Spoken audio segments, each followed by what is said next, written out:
Mo is back off of his deathbed. Somewhat. How you doing, man? I'm hanging in there. What happened? I don't know. That's probably the worst part about traveling for me is a lot of the time when I come back, I come back with something. And I kind of felt it coming on Tuesday out of nowhere, but I was like, I think I'm fine. I'll get through this. I'll push through it. I'll take some emergency. And it was a little too late for the emergency at that point. Yeah. Don't ask him what the symptoms were. I made the mistake of doing that via text yesterday. Yes, you did. And I gave them all to you. And I threw up. Bless your little heart, man. That's a rough day. Man, right? It was, it's all liquid. Yep. Okay. I got it. Y'all need me to go deeper? Nope. Okay. We good? Yeah, man. Actually, yeah. No. My chest is bad. It's all down. It's all below the neck.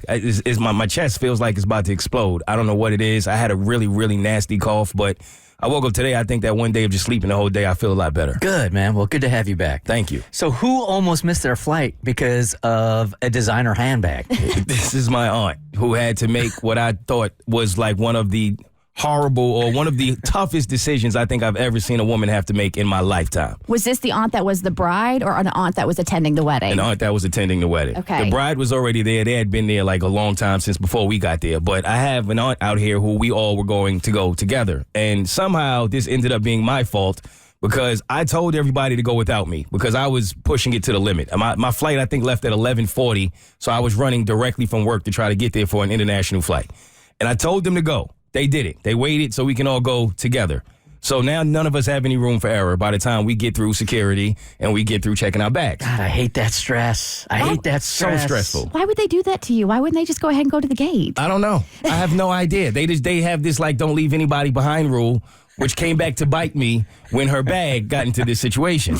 I will get to the airport an hour and a half early to alleviate the stress you're talking about right now. Because I always feel like something goes wrong, even if it's a minor thing at the airport. And I figured if I can just, you know what? The worst case scenario is I'm going to sit at the gate for an hour. I can handle that. Do you also do the thing, I do this and I've seen other people do it, where you get to the airport like a couple hours early, whatever, but you have to walk to your gate just to make sure. Of course. Yeah. Like, that the plane is there, that people are there, and then you can Sometimes go. it's not there. I think that's why, because they switch it around. But only then can you go sit down at a restaurant and have a beer. Not about the plane. It's about the sign. I just have to see the sign to know that this is where I'm supposed to be going. And then I can go about my way and go to TGI Fridays and get me a Bloody Mary. I've been in airports where they change the gate on you like 20 minutes beforehand. Absolutely. Right? Anyway. So as I get older, I'm the same exact way. I don't want to rush. I want to get there on time, but I had to because this is the only way it worked out for me.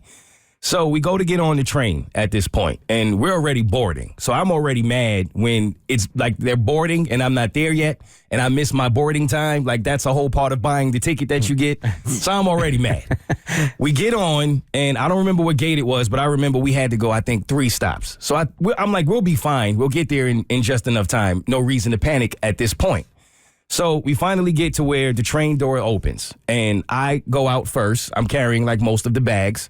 And then I hear, oh, my God, oh, no. And I don't even want to turn around. Like, I'm praying that that's not my party, right? So I turn around, and now my aunt and her son and my cousin are like, I see them fighting with something. I don't even know what it is. So I'm like, y'all, we have to go. What are y'all doing? And she turns around, my aunt turns around with, like, this look I've never seen. Like, this anger and this panic of, my bag is stuck.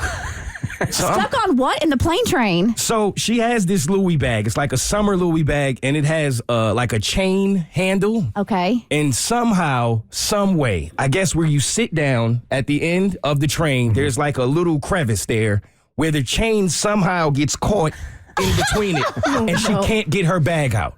So, and the doors are open, and if you've never flown through Atlanta before, there's a train that takes you from terminal to terminal, and it's usually pretty packed. And when it opens at your terminal, you have about 30 seconds to get off of that thing. And if it's crowded, sometimes you can get pretty anxious trying to get off of that train. And if you miss it, you got to go all the way to the next terminal and swing around, and it's a big time waster. It is a big time waste of time.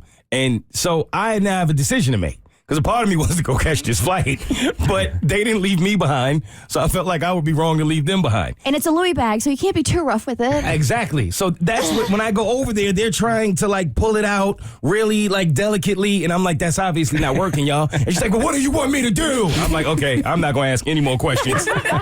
I'm done. So now I'm trying to help, and she's like, Mo, just hold the doors. I don't want to be the guy that's holding the door and not letting you try. I'm not doing that. I would. You would have did that? It's a Louis. I wasn't doing it. Not me. Nope. So the door's closed now. We don't get the bag out. So now So you're headed to a different terminal. whole different terminal at this point. All of us. So at some point, you're going to have to make a U-turn. Yes. If you get the bag out on time by the next terminal, then you've got to get and go the other way on a different train. Exactly that. And it's 4 people trying to get the bag out at the same time with all different ideas of how to get the bag out, which is not too helping. many cooks in the kitchen. Exactly. So finally, I'm like, Auntie, just let me do it. Let me do it. So I get in there and I try. I can't get it. And she's saying that I'm being a little too hard because I'm gonna break the handle, which is kind of what I was trying to do. I'm like, you can replace the handle. Just take the bag. But she didn't want to break it. So literally, I'm like, if y'all don't get this off by the next stop, I'm telling you right now, I'm going. Okay, I'll see y'all in Jamaica whenever y'all get there. I'm out. Because the next flight, it wasn't like one of those situations where you can just catch a flight in an hour. It's like 4 hours before you catch the next flight.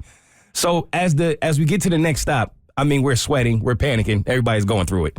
And finally, as the door is open, like you see the pull and the release of the bag, and it's like, oh! Run across to the other train. Exactly. And I was hoping it would be a situation where you just walk across and you go the other way, but you got to walk down like a whole different area to catch the train from the next side to come back to this side.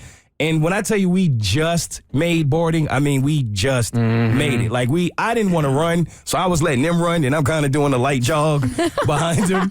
But my aunt is waving like, hold the doors, and we ended up just making it. But she was completely willing to miss her flight for that Louis bag.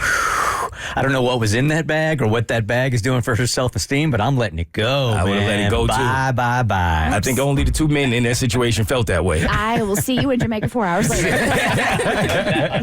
The Bert Show. Hey, did you like what you just watched? Good news, there's more of us. If you go to wherever you listen to your podcast, whether that's Apple or Google Play or Spotify, you can listen to The Bert Show wherever you are, whenever you want to.